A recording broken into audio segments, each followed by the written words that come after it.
నమస్కారం. Star hospital సుఖీభవకు స్వాగతం. Powered by rainbow hospital. పెళ్ళై ఏళ్లు గడుస్తున్నా ఒక జంటకు పిల్లలు పుట్టడం లేదంటే అందుకు భార్యాభర్తలు ఇద్దరిలో ఏ ఒక్కరిలోనైనా లోపం ఉండొచ్చు, లేదా ఇద్దరిలోనూ లోపం ఉండొచ్చు. అయితే మన దగ్గర పిల్లలు పుట్టకపోవడానికి చాలా వరకు స్త్రీనే బాధ్యురాలని చేస్తూ ఉంటారు. నిజానికి గర్భం ధరించలేకపోవడానికి స్త్రీ వైపు నుంచి కారణాలున్నట్లే పురుషుని వైపు నుంచి కూడా కారణాలుంటాయి.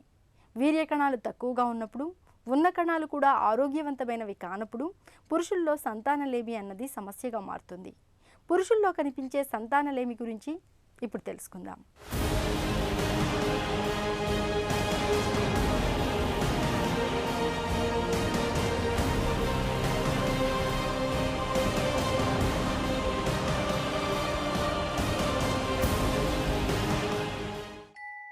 పెళ్ళైన తర్వాత ప్రతి జంట పండంటి బిడ్డ కోసం కలలు కనటం సహజం.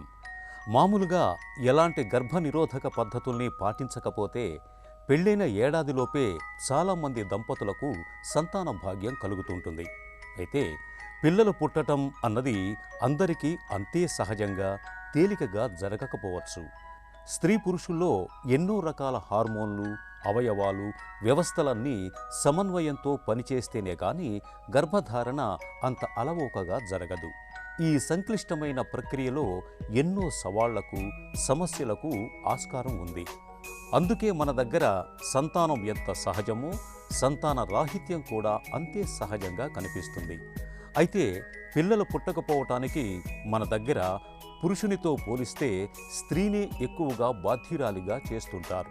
ఇది ఎంతమాత్రం సరైంది కాదు. ఎందుకంటే పిల్లలు పుట్టకపోవటానికి స్త్రీలో లోపాలు ఉన్నట్లే పురుషుని వైపు నుంచి కూడా చాలా సమస్యలే ఉంటాయని గుర్తుంచుకోవాలి. 100 మంది దంపతులు చూస్తే 20% ఉట్టి మగవారికి మాత్రమే తేడా ఉంటుంది. 30 మందికి మగవాళ్ళను ఆడవాళ్ళు ఇద్దరిలోనూ తేడా ఉండి ప్రాబ్లం రావచ్చు. సో ఎవరికి ఎట్లా ఉందని చూపించుకోవడానికి మొట్టమొదట ఇద్దరు భార్యాభర్తలు ఇద్దరు చూపించుకోవడం మంచిది. మేము సీమెన్ అనాలిసిస్ చేసినప్పుడు మొట్టమొదటి విషయం చూసేది ఏంటంటే అసలు కౌంట్ అనేది ఎంత ఉందనేది. కనీసం ఒక 16 మిలియన్ కౌంట్ ఉండాలి పర్ ఎంఎల్ అని WHO అంటారు. ఒక ఎజాక్యులేట్ వాల్యూమ్ కనీసం 40 మిలియన్ ఉండాలి అంటాం. ఉన్నా కూడా అందులో ఉన్న కణాలకి కదలిక ఉందా లేదా అనేది ముఖ్యం. సో దాన్ని మొటిలిటీ అంటారు. ఉన్న మొటైల్ స్పర్మ్స్ సరిగ్గా ఉన్నాయి లేదా, దాని మార్ఫాలజీ బాగుందా అనేది చూస్తాం. స్ట్రిక్ట్ క్రైటీరియాలో అది 4%, 5% కంటే ఎక్కువ ఉండకపోవచ్చు నార్మల్ మార్ఫాలజీ. కానీ అది ముఖ్యం, ఎందుకంటే ఆ 4%, 5%తోనే అసలు యాక్చువల్లీ మనకి పని జరుగుతుంది. ఇవి కాకుండా వేరే కొన్ని పరీక్షలు ఉంటాయి చేయవలసినవి. అప్పుడప్పుడు కౌంట్ బాగుంటుంది, మొటిలిటీ బాగుంటుంది, మార్ఫాలజీ బయట నుంచి చూస్తే బాగానే ఉన్నట్టు అనిపిస్తుంది. కానీ DNA ఫ్రాగ్మెంటేషన్ అని ఉంటుంది. DNA ఫ్రాగ్మెంటేషన్ తక్కువ ఉన్నా కూడా వీర్యకణాల్లో లోపాలుండి పిల్లలు పుట్టకపోవడానికి అంతరాయం కలగవచ్చు. చిన్నప్పుడు హర్నియా అన్న, హైడ్రోసిల్ అన్న ఆపరేషన్ జరిగితే అక్కడ తేడా వచ్చి దానివల్ల వీర్యకణాల లోపం రావచ్చు.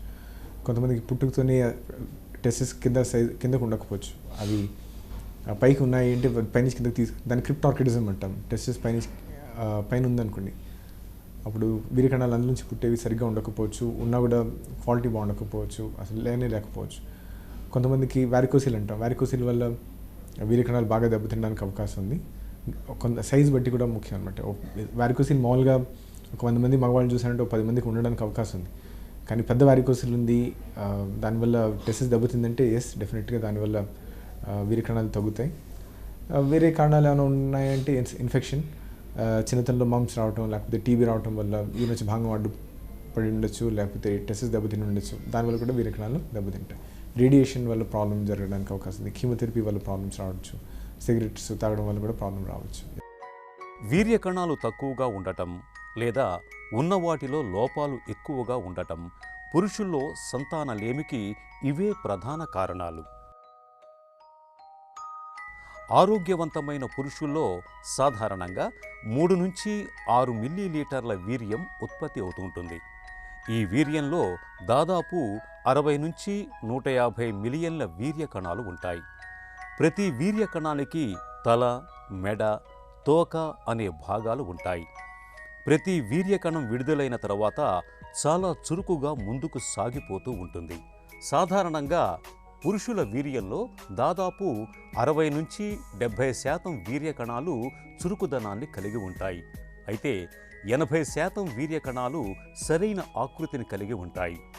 పురుషుల వీర్యం ఈ మాదిరిగా ఉంటే దానికి సంతానం కలిగించే శక్తి ఉన్నట్లు లెక్క. వీర్యకణాలు తక్కువగా ఉన్నప్పుడు ఉన్న వీర్య కణాల్లో ఏమైనా లోపాలు కనిపిస్తున్నప్పుడు సహజంగానే సంతాన సాఫల్యత అవకాశాలు తక్కువగా ఉంటాయి. వేడి ప్రాంతాల్లో పనిచేయడం క్యాన్ కాజ్ ట్రబుల్. వీర్యకణాలు తగ్గడానికి అవకాశం ఉంది అంటాం. ఉట్టి గల్ఫ్లోనే పనిచేస్తే ప్రాబ్లం వస్తుంది కాదు. మన దేశంలో కూడా ఇప్పుడు ల్యాప్టాప్ పెట్టుకుని తొడపైన పెట్టుకుని ల్యాప్టాప్ మీద పనిచేసినా కూడా ఆ వేడి వల్ల కూడా టెస్టిస్ తగులుచ్చు అని చెప్తాము. అది అందుకనే మేము యాక్చువల్లీ పేషెంట్స్ చెప్పేది కూడా మరీ వేడి నీళ్ళతో స్నానం చేయొద్దు, ఈ హాట్ టబ్స్ అలాంటివి వద్దు, బిగుతైన అండర్వేర్ వేసుకోవద్దు, కొంచెం ఆ టెస్ట్ సపోర్ట్ ఉండాలి కానీ అవి కంప్రెస్ చేయకూడదు అని చెప్తాం. ఎందుకంటే వీర్యకణాలు పుట్టేవి టెస్టిస్ ఒంట్లో కాకుండా బయటకు ఎందుకు ఉంటాయంటే వాటికి కావాల్సిన ఉష్ణోగ్రత మిగిలిన ఒంటి కంటే 2 డిగ్రీలు తక్కువ ఉండాలి అనమాట. మీరు అక్కడ టెంపరేచర్ పెరిగిన కొద్దీ వీర్యకణాల ఉత్పత్తి తగ్గుతుంది. వ్యారికోసీల్ కూడా దానివల్లే ప్రాబ్లం చేస్తుందని అంటారు చాలామంది. వ్యారికోసీల్ అంటే టెస్టిస్కి వచ్చే రక్త సరఫరాలో నరాలు కొంచెం ఉబ్బి ఉండి దానివల్ల ఉష్ణోగ్రత అక్కడ లోకల్గా టెంపరేచర్ పెరగడం వల్ల వీర్యకణాలు దెబ్బతింటాయి అంటాం. సో ఎస్, డెఫినెట్గా వేడి ప్రాంతాల్లో పనిచేయడం మంచిది కాదు. ల్యాప్టాప్ అని పెట్టుకుంటే దానికి కింద ఒక యాంటీ హీట్ ప్యాడ్ లాంటిది పెట్టుకుని చేసుకుంటే మంచిది అనమాట. సెల్ ఫోన్స్ వల్ల వీర్యకణాలు దెబ్బతింటాయని గ్యారంటీగా చెప్పలేము. కాకపోతే భార్యాభర్తలు ప్రయత్నిస్తున్నారు, అలాంటి సందర్భాల్లో మనం ఎంత జాగ్రత్త తీసుకుంటే అంత మంచిది. అలాంటప్పుడు మేము ఇచ్చే సలహా ఏంటంటే సెల్ ఫోన్స్ వాడకం తగ్గించుకోండి. ఒకవేళ సెల్ ఫోన్ వాడాలి అంటే తప్పదన్న పరిస్థితుల్లో మీరు బ్లూటూత్ లాంటిది పెట్టుకుని వాడుకోండి. ఆర్ ఒకవేళ సెల్ ఫోన్ పెట్టుకోవాల్సిన కూడా అది ప్యాంట్ పాకెట్లో కాకుండా షర్ట్ పాకెట్లో పెట్టుకోవడం మంచిదని భావిస్తున్నాం. అలిగోస్పెర్మియా. వీర్యంలో వీర్యకణాలు 60 మిలియన్ల కంటే తక్కువగా ఉండటాన్ని అలిగోస్పెర్మియాగా పిలుస్తారు. ఇక వీర్యంలో అసలు ఏమాత్రం వీర్యకణాలు లేకపోవటం అంటే జీరో కౌంటును అజోస్పెర్మియాగా పిలుస్తారు. వీర్యకణాల సంఖ్య వాటి చురుకుదనం ఉండాల్సిన దానికంటే తక్కువగా ఉంటే దాన్ని అలిగో అసినోస్పెర్మియా అంటారు. వీర్యకణాలలో ఇలాంటి సమస్యలు తలెత్తటానికి హార్మోన్ల లోపాలు మొదలుకొని మానసిక ఒత్తిడి, వరిబీజం, ధూమపానం, మద్యపానం, వృషణాలలో లోపాలు, అంగస్తంభన సమస్యల వరకు అనేక కారణాలు కనిపిస్తాయి. పెళ్ళై 1-2 ఏళ్లు దాటినా గర్భధారణ జరగనప్పుడు ఒకసారి సెమన్ ఎనాలసిస్ పరీక్ష చేయించుకోవాలి. కొంతమందికి స్పర్మ్ సిమెన్ అన్నది రావచ్చు బాగానే, కాకపోతే అంత కణాలు అసలు సున్నా ఉండొచ్చు. అలాంటి సందర్భాల్లో కొన్ని బ్లడ్ టెస్ట్ చేయవలసి వస్తుంది. FSH అంటాం, టెస్టోస్టెరాన్ అంటాం. ఇవేమో హార్మోనల్ టెస్ట్ అనమాట. హార్మోనల్ టెస్ట్ ఎప్పుడు చేయాలంటే ఐడియల్గా తెల్లవారుజామున చేస్తే మంచిది, 8 ఆ ప్రాంతంలో. ఒకవేళ మేము వారికోసిల్ లాంటి ఏదైనా సస్పెక్ట్ చేస్తున్నామంటే ఒక మంచి డాక్టర్ చేత ఒకసారి అల్ట్రాసౌండ్ స్కోటం అనేది చేయిస్తాం. సో అందులో ఒకవేళ టెస్ట్ సైజ్ సరిగ్గా ఉందా లేదా, వచ్చే రక్త సరఫరా బాగుందా, ఎక్కడైనా తేడా ఉందా లేదా. కొంతమందికి వీర్యకణాలు సున్నా ఉండొచ్చు, చూస్తే అంత బాగానే ఉండొచ్చు. అలాంటి వాళ్ళకి ట్రాన్స్రెక్టల్ అల్ట్రాసౌండ్ వచ్చే ద్వారంలో ఏమైనా అడ్డం ఉందా అనేది కూడా చూస్తాం. ఇవన్నీ బాగానే ఉన్నాయి అయినా కూడా వీర్యకణాలు లేవు అంటే అప్పుడు ఆలోచించాల్సింది వాళ్ళకి పుట్టుకతోనే తేడా వచ్చింది. అలాంటి వాళ్ళకి బ్లడ్ టెస్ట్ చేస్తాం, క్యారియోటైపింగ్ అని, వై క్రోమోజోమ్ మైక్రో డిలీషన్స్ అని. కానీ ఇవన్నీ అడ్వాన్స్ టెస్ట్ అనమాట. కొంతమందికి అన్నీ బాగానే ఉన్నట్టుగా ఉంటాయి అయినా కూడా పిల్లలు పుట్టకపోవచ్చు, 2-3 ఏళ్ళగా కాపురం చేస్తుంటారు అయినా పుట్టకపోతే అప్పుడు వాళ్ళకి స్పర్మ్ DNA బాగుందా, దాన్ని SCA టెస్ట్ అంటాం. కాకపోతే ఇవన్నీ స్పెషలైజ్ టెస్ట్ అనమాట, ప్రతి ల్యాబ్లో ఉండకపోవచ్చు. కాకపోతే 2-3 ఏళ్ళు ప్రయత్నించారు, 2-3 సార్లు ఈ టెస్ట్ బేబీ కోసం ప్రయత్నించారు అయినా సక్సెస్ అవ్వలేదంటే అలాంటప్పుడు ఈ టెస్ట్ చేయడం భావ్యం. ఎందువల్ల అది స్విమెన్ కౌంట్ అనేది తగ్గిందని చూసుకుని దాన్ని బట్టి అనమాట. సో ఒకవేళ వారికోసిల్ వల్ల అయింది, మైల్డ్ వారికోసిల్ అంటే వాళ్ళకి కొన్ని జాగ్రత్తలు చెప్తాం, ఇట్లా మీరు జాగ్రత్త ఉండాలని కొన్ని మందులు వేస్తాం. FSH బాగానే ఉంది అంటే ఆ మందుల వల్ల కొంచెం కౌంట్ పెరగచ్చు. కొంతమందికి వారికోసిల్ ఉంటుంది గ్రేడ్ 3, కాకపోతే కౌంట్ ఎంత మనం మందులు ఇచ్చినా కూడా ఇంప్రూవ్ అవ్వకపోవచ్చు. అలాంటి వాళ్ళకి మైక్రోసిల్ చాలా జాగ్రత్తగా మైక్రోస్కోప్ తో పాటు టెస్టికులర్ ఆర్టరీ అనేది చాలా జాగ్రత్తగా కాపాడుకుంటూ ఆ వారికోసిల్కి ఆపరేషన్ చేస్తే చక్కటి రిజల్ట్స్ వస్తాయి. కానీ ప్రతి వాడికి అట్లా జరగదు. సో ఎవరికి జరుగుతుంది ఎవరికి జరగదు అనేది ఎక్స్పీరియన్స్ వచ్చేది. అండ్ పేషెంట్స్ కూడా వేరే కారణాలు ఉన్నాయని కూడా ఒకసారి చూసుకొని చెప్తాం. కొంతమందికి మార్ఫాలజీ తగ్గుతుంది, మొటిలిటీ అంతా బాగానే ఉంటాయి, కానీ మార్ఫాలజీ కొంతమంది 0 మార్ఫాలజీ ఉంటాయి. అలాంటి వాళ్ళకి కూడా మనం ఎంత గొప్పగా మందులు ఇచ్చినా కూడా అవి పనిచేయకపోవచ్చు. ఇలాంటి వాళ్ళకి కూడా ఆపరేషన్ చేయడం వల్ల కొంచెం డెఫినెట్ ఇంప్రూవ్మెంట్ ఉండడానికి అవకాశం ఉంటుంది. భార్యాభర్తలకి ఎట్లా ఉంటుందంటే ఈ కాలంలో పొద్దున్న 9కి వెళ్తారు, రాత్రి 9కి వస్తారు, నిద్ర సరిగ్గా ఉండదు, తిండి బయట ఫాస్ట్ ఫుడ్స్లో తినడం జరుగుతాయి. అట్లా కాకుండా కొంచెం మేము కౌన్సిలింగ్ చేసేది ఏంటంటే, అమ్మ మీరు ఇద్దరు ఉంటున్నారు, సంపాదించుకున్నారు, కష్టపడుతున్నారు, టైంకి ఇంటికి వచ్చేసేయండి, టైంకి ఆహారం తీసుకోండి. మంచి నియమాలు, ఆహారంలో మరి వేపుళ్ళు, నూనెలు అవన్నీ ఎక్కువ కాకుండా జంక్ ఫుడ్ ఎక్కువ వద్దు, సరైన పళ్ళు, వెజిటబుల్స్ కొంచెం ఎక్కువ ఉండేటటువంటి తీసుకుంటే మీ లోపలికి ఫ్రీ రాడికల్స్ అనేవి తగ్గుతాయి. కరెక్ట్ అయిన టైంకి నిద్రపోండి. నిద్ర ముఖ్యం. స్ట్రెస్ అనేది ఉండకూడదు. ఒకవేళ మీరు బరువు ఎక్కువ ఉన్నారంటే బరువు తగ్గించుకోవడానికి కొంచెం మీ అంతా మీరే కొంచెం జాగ్రత్తలు పడాలి. ఎస్, మేము జిమ్కి వెళ్ళి వెయిట్లు ఎత్తమనట్లేదు, కానీ రోజుకి కనీసం ఒక 6 గంటల సేపు రోజు నడక, కొంచెం ఏరోబిక్ ఎక్సర్సైజ్ ఉంటే బరువు పెరగకుండా ఉంటారు. ఉన్న బరువు ఎక్కువగా ఉన్నారంటే తగ్గడానికి అవకాశం ఉంది. ఇవన్నీ చిన్న చిన్న విషయాలే, కానీ వీటి వల్ల స్పర్మ్స్లో అండ్ తేడా వస్తుంది. And we have seen quite frequently అనమాట. సడన్ లైఫ్ స్టైల్ చేంజెస్ వల్లే చాలామందికి మంచి ఇంప్రూవ్మెంట్ వచ్చి స్పాంటేనియస్గా కూడా కన్సీవ్ అవుతుంటారు. వీర్యకణాల సంఖ్య తగ్గటానికి హార్మోన్ల లోపం కారణమైతే కొంతకాలం పాటు మందులు వాడితే సరిపోతుంది. వరి బీజం ఉండి దాని మూలంగా కౌంట్ తగ్గుతున్నప్పుడు తప్పనిసరిగా ఆపరేషన్ చేయించుకోవాల్సి ఉంటుంది. పుట్టుకతోటి వృషణాల్లో ఏవైనా సమస్యలు ఉన్నప్పుడు, అంగస్తంభన సమస్య ఉన్నప్పుడు డాక్టర్లు తగిన చికిత్స చేస్తారు. వీర్యకణాలు 20 మిలియన్ల కంటే తక్కువగా ఉన్నప్పుడు సంతాన సాఫల్యత కోసం IUI, ICSI, IVF వంటి కృత్రిమ గర్భధారణ పద్ధతుల సాయం తీసుకోవాల్సి ఉంటుంది. ఇటీవలి కాలంలో జీరో కౌంట్ అంటే వీర్యకణాలు ఏమాత్రం లేని వారికి టెసా అనే కొత్త చికిత్స పద్ధతి ఒకటి అందుబాటులోకి వచ్చింది. వృషణాల్లో మిగిలిపోయిన 1-2 వీర్యకణాల్ని ప్రయోగశాలలో శుద్ధి చేసి ఆపై అండంతో ఫలదీకరణం చెందించి గర్భధారణను సాధ్యం చేస్తున్నారు. అయితే పరిస్థితులు ఇంతవరకు రాకుండా సంతాన సాఫల్యతను కాపాడుకునేందుకు చెడు అలవాట్లకు దూరంగా ఉంటూ ఆరోగ్యకరమైన జీవనశైలిని పాటించటం ఒక్కటే చక్కటి పరిష్కారం. ఇప్పుడు స్టార్ హాస్పిటల్ సమర్పించు హెల్త్ న్యూస్ మీకోసం. పిల్లలు ఎదుగుతున్న దశలో థైరాయిడ్ లోపిస్తే దాని మూలంగా భవిష్యత్తులో వినికిడి శక్తి తగ్గే ప్రమాదం ఉంటుందని హెచ్చరిస్తున్నారు టెల్ అవీవ్ విశ్వవిద్యాలయానికి చెందిన పరిశోధకులు. మనుషుల్లో పుట్టుకతోటి వచ్చే ఒక రకం వినికిడి లోపాన్ని అర్థం చేసుకునేందుకు పరిశోధకులు ఇటీవల ఎలుకలపై ఒక పరిశోధన నిర్వహించారు. హైపోథైరాయిడిజం లేదా థైరాయిడ్ హార్మోన్ పనితీరు అస్తవ్యస్తమైన ఎలుకల లోపలి చెవిలోని సూక్ష్మకేశ కణాల నిర్మాణంలో అణుస్థాయిలో లోపాలు తలెత్తినట్లు పరిశోధకులు గుర్తించారు. వీటి లోపలి చెవిలోని కేశాల కుదుళ్లు పెరగడం లేదు. ఒకవేళ పెరిగినా అవి పూర్తి స్థాయిలో ఎదగడం లేదు. ఇది జన్యు మార్పుల మూలంగా వచ్చే వినికిడి లోపం మాదిరి లక్షణాలను తలపిస్తోందని పరిశోధకులు చెబుతున్నారు. చలికాలంలో వణికించే చలితో పాటు కీళ్ల నొప్పుల బాధలు కూడా పెరుగుతూ ఉంటాయి. ముఖ్యంగా ఒంట్లోని కీళ్లన్నీ బిగుసుకుపోయి కదలకుండా మొరాయిస్తుంటాయి. మోకాళ్ల నొప్పులు, కీళ్లవాతంతో బాధపడే వాళ్ళకి ఉదయాన్నే లేవడం అనేది నరకప్రాయంగా ఉంటుంది. చలికాలంలో వేధించే కీళ్ల నొప్పుల నుంచి ఉపశమనం కోసం ఏం చేయాలో, ఎలాంటి జాగ్రత్తలు తీసుకోవాలో ఇప్పుడు తెలుసుకుందాం.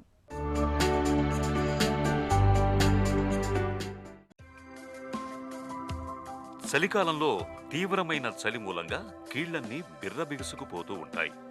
ఉదయాన్నే మంచంపై నుంచి దిగటం కూడా కష్టంగా ఉంటుంది. కీళ్ల కదలికలను కట్టిపడేసే ఈ సమస్య నుంచి ఉపశమనం కోసం ఈ శీతాకాలంలో కొన్ని ప్రత్యేక జాగ్రత్తలు తీసుకోవాలి. కొద్దిగా ఇసుకను బట్టలో తీసుకుని గోరువెచ్చగా వేడి చేసి కీళ్లపై నెమ్మదిగా మర్దన చేయండి. కీళ్ల కదలికలు మృదువుగా మారటంతో పాటు పోటెత్తే నొప్పుల నుంచి మంచి ఉపశమనంగా ఉంటుంది. గోరువెచ్చటి నీరు, చల్లటి నీటితో వెంటనే కీళ్లపై కాపడం పెడుతున్నా మంచి ఫలితం ఉంటుంది. రాత్రి పడుకున్నప్పుడు మోకీళ్ల చుట్టూ క్రేప్ బ్యాండేజ్ చుట్టడం లేదా దిండును గాని టర్కీ టవల్లు గాని గుండ్రంగా చుట్టి మోకాళ్ల కిందుగా పెట్టుకుని పడుకుంటే మంచిది. కీళ్ల నొప్పులు మరీ తీవ్రంగా ఉన్నప్పుడు నువ్వుల నూనెలో కొద్దిగా కర్పూరం కలిపి ఆ తైలాన్ని కీళ్లపై నెమ్మదిగా మర్దన చేయండి. ఈ జాగ్రత్తలు శీతాకాలంలో కీళ్ల బాధల నుంచి మంచి ఉపశమనాన్ని అందిస్తాయి. జలుబు, జ్వరం, దగ్గు సమస్య ఏదైనా ఏదో ఒక యాంటీబయాటిక్ మందు బిళ్ళను వేసుకోవడం ఇవాళ మనలో చాలామందికి పరిపాటిగా మారిపోయింది. ఇక్కడ వచ్చిన చిక్కు ఏమిటంటే పెద్దలతో పాటు పిల్లలకు యాంటీబయాటిక్ మందుల్ని వాడేస్తున్నారు. చిన్న సమస్యే కదా, డాక్టర్ దాకా వెళ్ళడం ఎందుకులే అని ఒకరు, ఇంతకుముందు డాక్టర్ రాసిచ్చిన మందే కదా అని మరొకరు పిల్లలకు వాడేస్తున్నారు. నిజానికి యాంటీబయాటిక్ మందులు అనేవి రెండు వైపులా పదునున్న కత్తి లాంటివి. వాటి వాడకంలో సరైన జాగ్రత్తలు తీసుకోకపోతే లేనిపోని సమస్యలు వస్తాయని హెచ్చరిస్తున్నారు డాక్టర్లు. పిల్లల్లో యాంటీబయాటిక్ మందుల వాడకం గురించి డాక్టర్ని అడిగి ఇప్పుడు తెలుసుకుందాం.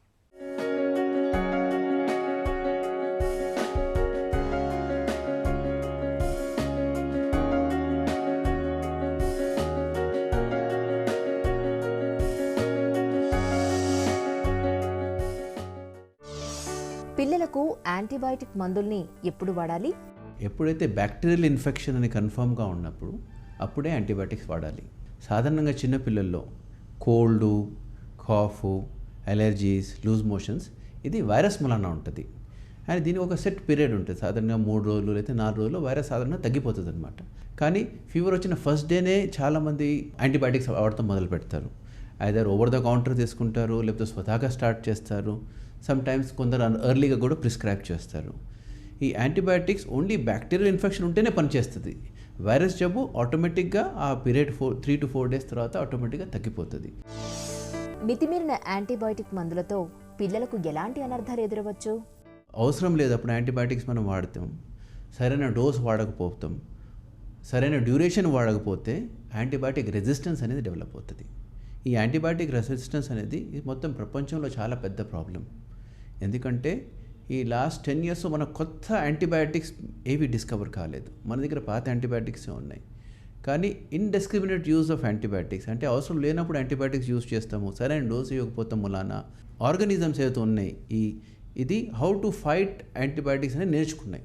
సో ఫస్ట్ యాంటీబయాటిక్స్ అయితే పనిచేసే ఇప్పుడు సేమ్ జబ్బులకి యాంటీబయాటిక్స్ పని చేస్తలేదు. స్లోలీ ఎలా అయిందంటే ఈవెన్ సింపుల్ జబ్బుకి మనకి హై అండ్ యాంటీబయాటిక్స్ వాడితే కానీ రెస్పాన్స్ రావట్లేదు. ఇలాగే మనం ఇండిస్క్రిమినేట్ యాంటీబయాటిక్స్ యూస్ చేస్తే స్లోలీ మెజారిటీ ఆఫ్ జబ్బులకి మనకి ఇంజెక్షన్స్ ఉండవు.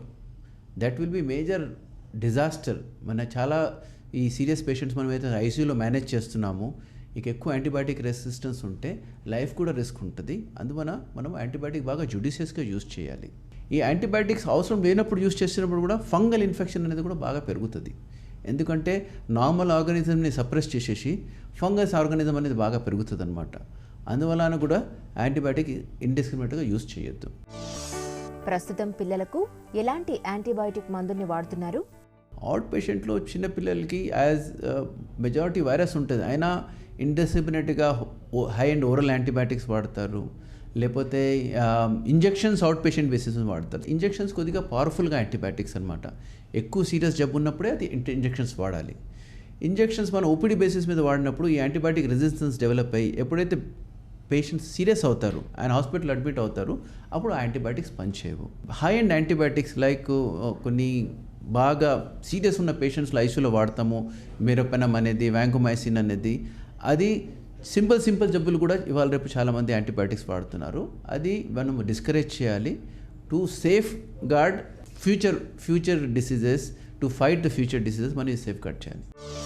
పిల్లలకు యాంటీబయాటిక్ మందుల వాడకం ఎలా ఉండాలి? సాధారణంగా అండి మెజారిటీ ఆఫ్ జబ్బులు చిన్నపిల్లలకి వైరస్ మూలాన ఉంటుంది.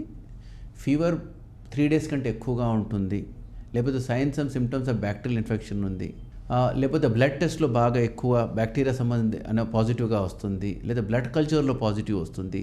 అలాంటప్పుడే మనం యాంటీబయాటిక్స్ వాడాలి.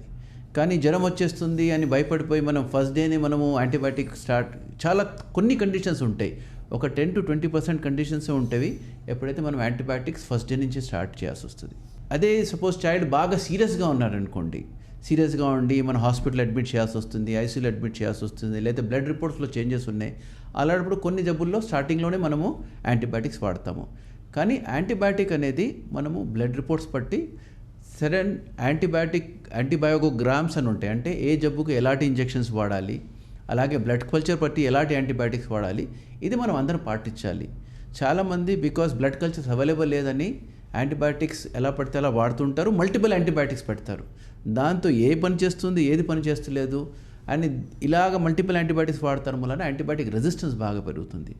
అందువలన ఎంత మనం చిన్న ఊరైనా ఎంత పెద్ద సిటీ అయినా యాంటీబయాటిక్ స్టార్ట్ అయ్యే ముందు సరైన టెస్టులు చేసి ప్రాపర్ ఆ జబ్బుకైనా ప్రాపర్ యాంటీబయాటిక్ ఇన్స్టెడ్ ఆఫ్ మన బ్రాడ్ స్పెక్ట్రమ్ యాంటీబయాటిక్స్ వాడితే కంటే ప్రాపర్ యాంటీబయాటిక్ వాడితే, అలాగే ఎప్పుడైతే మనం ప్రూవ్ అవుతుంది ఇన్ఫెక్షన్ లేదని యాంటీబయాటిక్స్ తొందరగా తగ్గించేస్తే ఈ యాంటీబయాటిక్ రెసిస్టెన్స్ అనేది ప్రాబ్లం మనం ప్రపంచంలో ఫేస్ చేస్తున్నామో అది తగ్గుతుంది. స్వతహాగా యాంటీబయాటిక్స్ స్టార్ట్ చేయకండి. లాస్ట్ టైం డాక్టర్ గారు ప్రిస్క్రైబ్ చేశారని మళ్ళీ మనం సేమ్ యాంటీబయాటిక్స్ చూస్ చేయకండి. ఎందుకంటే చాలామంది పిల్లలకి యాంటీబయాటిక్ అవసరం ఉండదు. ఫార్మసిస్ట్ దగ్గరికి వెళ్ళి యాంటీబయాటిక్స్ అడుగుతామని అది స్టార్ట్ చేస్తాం, అలా కూడా చేయకండి. This will put your child at risk. ఎప్పుడైతే ఫ్యూచర్లో మీ బిడ్డకి యాక్చువల్లీ యాంటీబయాటిక్ అవసరం పడుతుంది అప్పుడు it won't work. So please don't use self antibiotic.